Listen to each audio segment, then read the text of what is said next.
I never thought a single moment could change everything. Yet there I was, pressed against Ryan, his hands warm on my back, his lips brushing my neck, and the taste of temptation clinging to every nerve in my body. My heart was racing so fast it felt like it might burst through my chest. I knew the door could open at any second, and I was powerless to move away. I wanted to, I should have, but my body refused to obey. My mind screamed in panic, but my body betrayed me. The sound of the front door unlocking made my stomach twist violently. I froze, pressing closer to Ryan, hoping he would shield me from the inevitable, but the second the door swung open, I saw him, Mark, my husband, standing there with his briefcase in one hand, his other hand gripping the doorframe. His eyes were wide, disbelief etched across his face. He did not speak. He did not move. He simply stared, and in that frozen instant, my world shattered. Before I could think, before I could form words, Ryan's arms tightened around me, almost as if he were trying to shield me from Mark's gaze. I wanted to disappear. I wanted to explain. I wanted to deny everything. But the truth was exposed, raw and undeniable. I was in another man's arms, and Mark had come home. I want to take a moment to thank every one of you who has subscribed to this channel. Your support means everything, and to all new and returning viewers who have not subscribed yet, I cannot wait for you to hit that subscribe button because it is the fuel that keeps this channel alive. I encourage you to engage and share your thoughts in the comments immediately after this story, because I want to hear how you would react in a moment like this. I am Anna, 32, and married to Mark for 8 years. On paper, our life seemed perfect. Our suburban home, our 2 children, the laughter in the evenings, it all looked ideal. Mark was loving, dependable, and successful, but over the last few years, a quiet emptiness had started to grow between us. He worked long hours at the office, often came home exhausted, and I began to feel invisible in my own marriage. Ryan came into my life like a storm I did not see coming.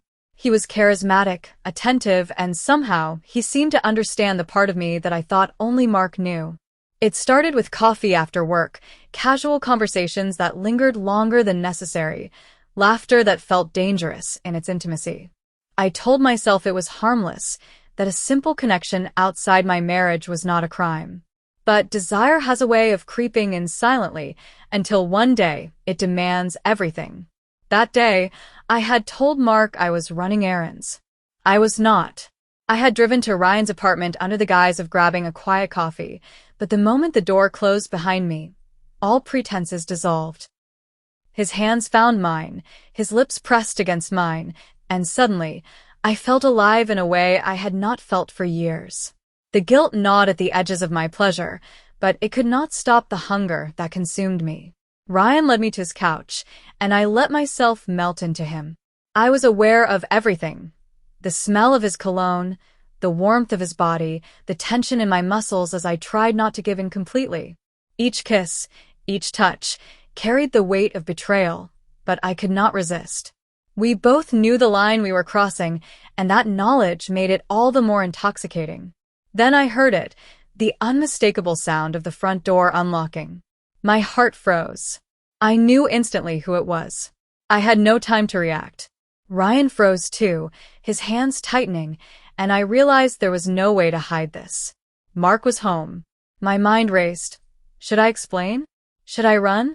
Should I plead for him to forgive me before he even spoke? But all I could do was stand there, caught in a web of my own making. Mark's footsteps grew louder, each step like a hammer striking my chest. He stopped at the living room doorway, his eyes locking onto us. I had never seen him like that. There was no anger yet, no words. Only silence, thick and suffocating. Ryan released me slightly, but not entirely, as if daring me to meet the consequences. I wanted to sink into the floor. I wanted the earth to swallow me whole. I wanted to erase the last 20 minutes from existence. But I could not. I could not deny it. I was caught, and the betrayal was laid bare for him to see. Mark's voice finally broke the silence, low and controlled, yet cutting through the tension like a knife. He did not yell. He did not scream. He simply said my name. And in that single word, the weight of years of love, trust, and companionship collapsed around us. I wanted to run into his arms and beg for forgiveness, but I knew there was no forgiveness in that moment. Only heartbreak. Only betrayal. Only the truth I had tried to hide. And so there I stood, in Ryan's arms, trembling, as my husband, the man I promised to love forever, looked at me with a pain so deep it burned my soul. I realized then that some choices can never be undone, and some actions leave marks that never fade. The rest of the night was chaos, filled with stammered words, accusations, tears, and silence. Ryan eventually left, slipping out the door with a cold, regretful glance. Mark and I sat in the wreckage of our living room, the air heavy with tension and betrayal. I wanted to reach for him, to beg for just a fraction of understanding, but he pulled away, the distance between us now a chasm too wide to cross. I learned something that night. Passion can be intoxicating, but betrayal is permanent. Desire may thrill, but the consequences linger far longer than the moment of pleasure. And as I watched Mark retreat to the bedroom, leaving me alone with my guilt and regret, I understood that my actions had not just broken my marriage. They had broken me. The morning after, the house was suffocatingly quiet. The weight of what had happened pressed down on me like a physical force. I could hear every creak of the floorboards, every faint hum of the refrigerator, every distant sound of the neighborhood outside. But the silence inside our home was the loudest sound of all. Mark did not speak. He moved through the house with deliberate control, avoiding my gaze, his presence a constant reminder of the betrayal I could no longer hide from. I tried to pretend, to act as though nothing had happened, but every glance, every shared space, made the truth impossible to ignore. I had crossed a line that could never be uncrossed, and now I was living in the wreckage. I could not stop thinking about Ryan. His touch, his voice, the way he made me feel alive in ways Mark had not for years. It tormented me. But it also made the guilt burn hotter. I had traded comfort and stability for desire, and now I was paying the price. I tried to justify it to myself, telling myself it had been a mistake, a lapse in judgment, but the truth could not be denied. I had chosen, and Mark had seen. Mark's anger was not immediate. It was slow, simmering, a quiet storm that hung in the air like a threat. When he finally spoke, it was measured, deliberate, and far more painful than yelling could ever have been. He asked for the truth, not as a request, but as a demand. I told him everything. Every stolen moment, every lingering glance, every whisper of desire. There was no embellishment, no denial, no excuse. I owned it all, and in doing so, I felt both relief and terror. Relief that the truth was out, terror for the consequences it would bring. Mark's reaction was not what I expected. There were tears, yes, and a heartbreak so deep it felt like it could shatter the walls of the house. But there was also a coldness, a deliberate distance that cut me more than any words ever could. He did not scream. He did not beg. He simply withdrew, leaving me to face the enormity of my actions alone. The children remained blissfully unaware, but that innocence made the tension more unbearable. Every laugh, every question, every casual demand felt like a dagger twisting in my guilt. I had betrayed not only my husband, but the family we had built together. I was the villain in my own story, and there was no rewriting it. Ryan called the next day. I ignored the messages, the apologies, the desperate attempts to reconnect. The thrill of his presence had vanished, replaced by the crushing reality of the destruction I had caused. He had been a fantasy, a fleeting escape, and now he was a reminder of my failure. The intensity that had once drawn me to him now made me want to vanish from my own life. Mark and I attempted to talk, but every conversation ended in silence or sharp words. He asked questions I could not answer without further hurting him, and I found myself retreating into excuses that sounded hollow even to my own ears. I had expected anger, perhaps even rage, but this cold, quiet devastation was far worse. It was a mirror reflecting the full weight of my betrayal, and I could not look away. The unexpected twist came when Mark discovered evidence of my texts and calls with Ryan on my phone. I thought I had deleted everything, erased every trace of my transgression. But he found it all: the late-night messages, the subtle hints of desire, the casual plans that had led to my downfall. The confrontation that followed was unbearable. Mark did not shout. He did not cry. He simply looked at me with eyes that had once held love and now reflected a depth of hurt I had never seen before. I realized then that the damage was irreparable. The life we had built, the trust we had nurtured over years, had crumbled in the space of a few reckless decisions. I had betrayed the man who had loved me unconditionally, and there was no turning back. The reality of separation, of the possible end of our marriage, loomed over me like a storm cloud I could not escape. Every day was a battle. I struggled with shame, with regret, with the constant reminder of my own failure. I could not escape the memory of Ryan's touch, but I could not embrace it either. I had been given a taste of passion, of desire, and now I was left with the bitter aftertaste of betrayal. The emotional torment was relentless, gnawing at the edges of my sanity. Mark attempted to go on with his life, but the subtle tension between us was impossible to ignore. Every glance, every movement, every silence was loaded with the memory of that one moment. I felt myself shrinking under the weight of my choices, aware that I had crossed a line from which there was no return. In the midst of this chaos, I discovered another secret Ryan had been hiding. He was not the man I thought he was. His life was far more complicated, filled with lies and manipulations that I had ignored in my desire for escape. The revelation made the betrayal feel twofold, first to my husband, and then to myself. I had been seduced by fantasy, and now the fantasy had dissolved into something ugly and hollow. I spent nights crying alone, the house around me echoing with the absence of warmth, trust, and love. I thought about the life I had thrown away for a moment of passion, a fleeting thrill that had left me hollow. The consequences of my actions were more real than I had ever imagined, and I could not hide from them. By the end of the second week, Mark made it clear that things could never be the same.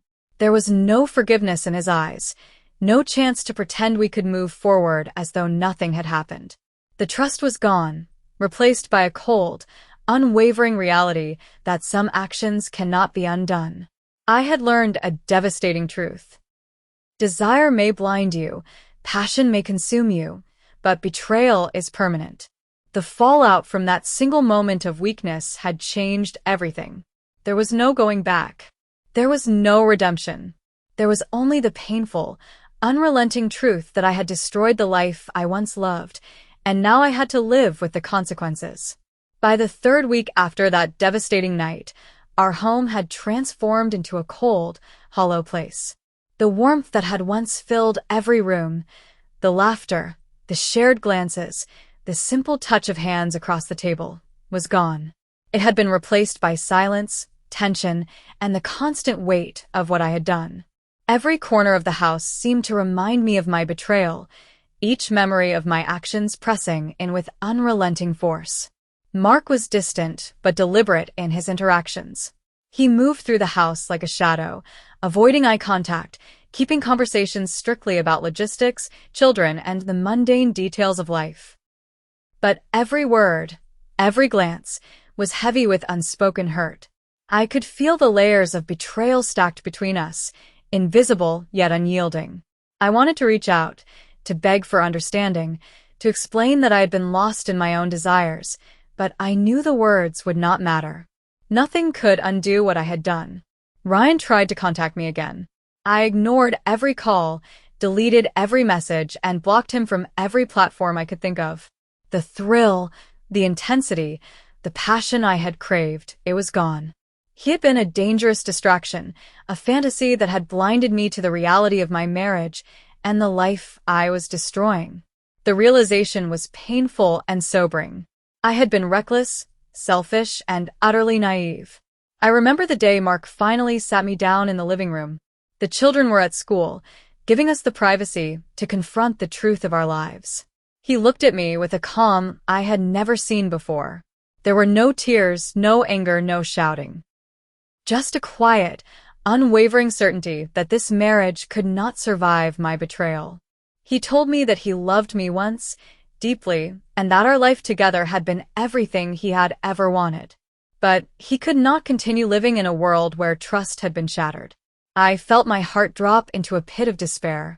I tried to reach for him, to find a shred of hope, but he moved back, placing a hand on his chest to indicate the distance between us. The words he spoke were simple, but they cut deeper than any accusation could. I cannot forgive this. We cannot go on. It was final. The divorce papers were prepared quietly, without fanfare or dramatics, but their presence in the house was a constant reminder of the life I had destroyed. I packed my things slowly, each item a small wound, a reminder of the life I once had. My rings, my clothes, my photos, they all carried the weight of what I had lost. I was leaving behind more than a home. I was leaving behind the illusion of love, stability, and trust that I had taken for granted. The children were confused, and I hated myself for that. I had promised them a happy life, a stable family, and now everything had crumbled because of my selfish choices. I tried to explain in the simplest terms that sometimes adults make mistakes, that I had hurt someone I loved, and that life was not always fair. But their eyes, full of innocence and trust, reflected the pain of my actions more than any words could. I knew I had failed them as a mother, as a role model, as someone they could rely on. I moved into a small apartment in a different part of town. The emptiness of the space mirrored the emptiness I felt inside. Nights were the hardest. I could not escape the memories of Mark's arms, the way he held me when I was happy, the way he trusted me without question. I could not forget Ryan's touch, the fleeting thrill that had blinded me to reality. And I could not escape myself. The woman who had made a choice that destroyed everything she loved. Friends tried to reach out, to console me, but I had no words. I could not explain the depth of my guilt, the layers of shame, the relentless torment that consumed me every waking moment. I had betrayed not only my husband but my own morals, my own sense of self. Every reflection in the mirror reminded me of my mistakes, and there was no escape from the truth. Months passed, but the pain did not fade. I learned to live with the consequences, to carry the weight of my choices, but forgiveness was not in the cards. Mark had moved on in his own way, reclaiming his life without me, and I had to accept that I would never find solace in his arms again. Ryan became a ghost in my life, a dangerous reminder of desire without responsibility. And I was left to navigate the ruins of a life I had destroyed with my own hands. I realized that passion is fleeting and desire is deceptive. What seems irresistible in a moment can leave devastation in its wake. I had chased a thrill, and in doing so, I had destroyed the life I once loved. There was no redemption, no reconciliation, no second chance. Only the harsh, unflinching reality of the choices I had made.